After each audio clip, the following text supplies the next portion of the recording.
Okay, my latest project to work on here. Something's wrong with it. This is some kind of a lift, I think. I'm not sure what kind of a machine these boards came out of.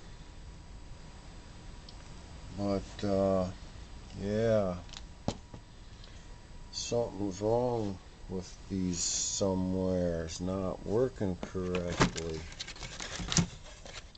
And nobody seems to know, so they brought all these boards here, and gee willikers, I sure hope I can figure it out for them.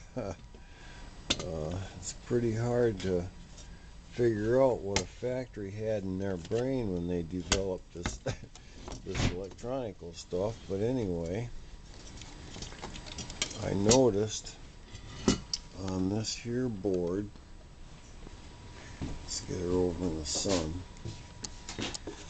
that on this IC chip, spin around here where we can see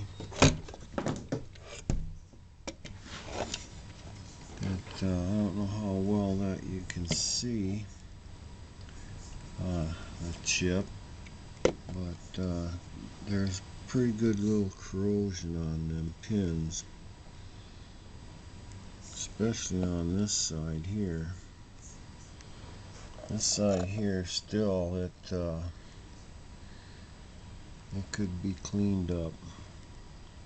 So yeah, that'll have to be took out and cleaned up. And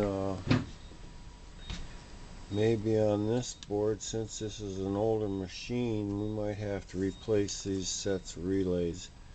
I noticed that they're all sealed relays, so you just can't pop the cover off and take a quick look at the contacts.